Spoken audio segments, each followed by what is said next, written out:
इस विषय में मैं ये कहना चाहूँगा कि भारत के विषय में जो दृष्टिकोण है पूरे विश्व का वो क्या है, या पिछले 1500 वर्षों में भारत में जो पद्धति है, ज्ञान की जो श्रृंखला है वो क्या रही। ये प्रश्न तब नहीं उत्पन्न हुआ था जब रावण था, या महाभारत काल तक भी ये प्रश्न उत्पन्न नहीं हुआ था कि क्या रावण विद्वान है, क्योंकि सबको पता था रावण कैसा है। या महाभारत के युद्ध के 1000 वर्ष तक भी उसके बाद यह प्रश्न उत्पन्न होता है आज, क्योंकि कुछ वह शक्तियां जो भारतीय संस्कृति को दूषित करना चाहती हैं, जो हमारी संस्कृति में मिलावट करना चाहती हैं, हम में हीन भावना लाना चाहती हैं, उस समुदाय से, उस वर्ग से ये प्रश्न इसलिए उत्पन्न हुआ क्योंकि वह ये कह रहे हैं कि रावण तो बहुत विद्वान था, जबकि विद्वान की परिभाषा वेद शास्त्र उपनिषद ऋषियों ने जो कही है वो अलग ही है। विद्वान जो जानता है सत्य और असत्य को, तो वो तो जानता नहीं था सत्य और असत्य को, तो राम जी के विषय में नहीं जानता था। माता सीता पर स्त्री जो है गमन है वो पाप है, वो तो नहीं जानता था। अभी भी अगर हम पाश्चात्य जगत में देखें तो वह हमें तो सपेरों का और ऐसों का और मदारियों का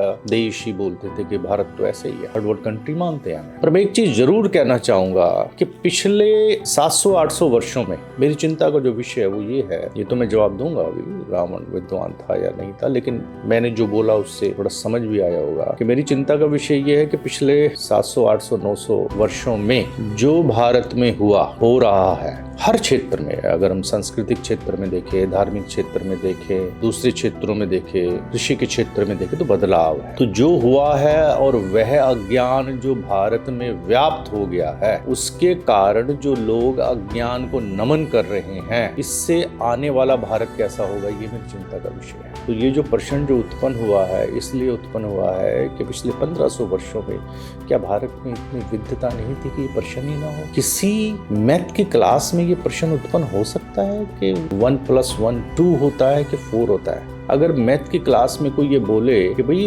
1 + 1 = 2 होता है या 4 होता है, तो सब चौंक जाएंगे, अरे ये तो बेसिक चीज तो भी नहीं पता। तो रावण का आचरण अगर जो वाल्मीकि रामायण में पढ़ लेते लोग ये प्रश्न ही ना करते, जिसने सबसे मोटी बात माता का जिसने हरण किया उसे विद्वान बताते, माता सीता का जिसने हरण कर लिया उसको विद्वान कहते हुए लज्जा नहीं आती। जो पैदा हुए बच्चों को और समुद्र में पकड़ के डुबो देता था, जो भाई का पुष्पक विमान हरण करके ले आया, जो माता के समान स्त्री को बलपूर्वक हरण करके ले गया, ये प्रश्न उत्पन्न ही क्यों हो रहा है कि विद्वान था। किसी की घर की बहू बहन बेटियों को के उठा के ले जाएगा तो वो बोलेंगे महाराज वो विद्वान था कि नहीं, माता का जिसने हरण किया उसे विद्वान बताते। कैसा पतन हो गया सनातन धर्मियों, हमें ज्ञान क्यों नहीं प्राप्त हो रहा। वह रावण जिसका जो किसी का आदर सम्मान नहीं करता था, उनसे जो नाना है वो ये कह रहे हैं कि हे रावण तू सीता को वापस दे दे, तो उसने कहा मैंने आपकी बात इस कान से सुनी, इस कान से निकाल दी। जो भाई है विभीषण,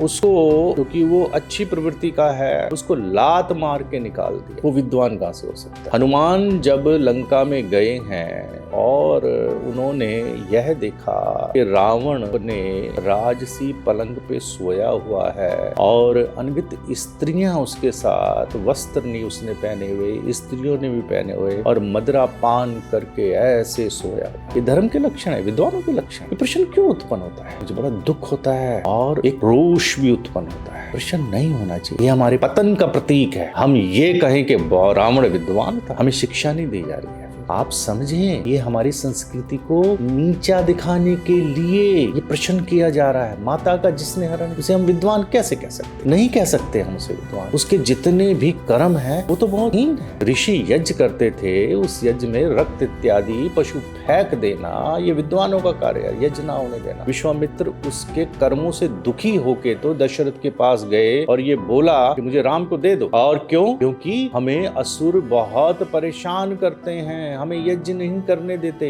यज्ञ का अर्थ हो गया अनुष्ठान, जहां वह वेद मंत्रों से और अनुष्ठान करते थे और वहां से मंत्रों के अर्थ करके और हथियार और धर्म और कृषि और सामाजिक कई ज्ञान उससे लेते थे, अनुसंधान करते थे। वो हमें रोकते, राम को मांग के लेके राम ने फिर रक्षा करी। उसको विद्वान कैसे कह सकते? कहाँ चलेगी हमारी? हम इतने हीन हो गए हैं, हमारी हम किसी को भी नमन कर लेते हैं, किसी को भी कुछ मान लेते हैं। ऋषियों ने ये कहा, न अर्चितः अविद्वानः, अविद्वान को नमस्ते तक मत करो। हम तो किसी के भी आगे सर को झुका देते हैं क्योंकि हमें वो ज्ञान नहीं है। तो ये प्रश्न जो है निरर्थक है, इसका कोई लाभ नहीं। हमें इतनी बुद्धि होनी चाहिए कि हमें बोले अरे 2 और 2 4 होते हैं कि 8 होते हैं, कौन प्रश्न करेगा? हमें ये प्रश्न बिल्कुल कहाँ से विद्वान है? वो तो मनुष्य भी नहीं है, उसको तो असुर बोला जा रहा है। जब एक व्यक्ति मनुष्य ही नहीं है तो उसको विद्वान कैसे कर रहे हो? भाई धन्य है लोग जो ये प्रश्न उत्पन्न कर रहे हैं। सावधान, सनातनियों को सावधान होना चाहिए कि उनको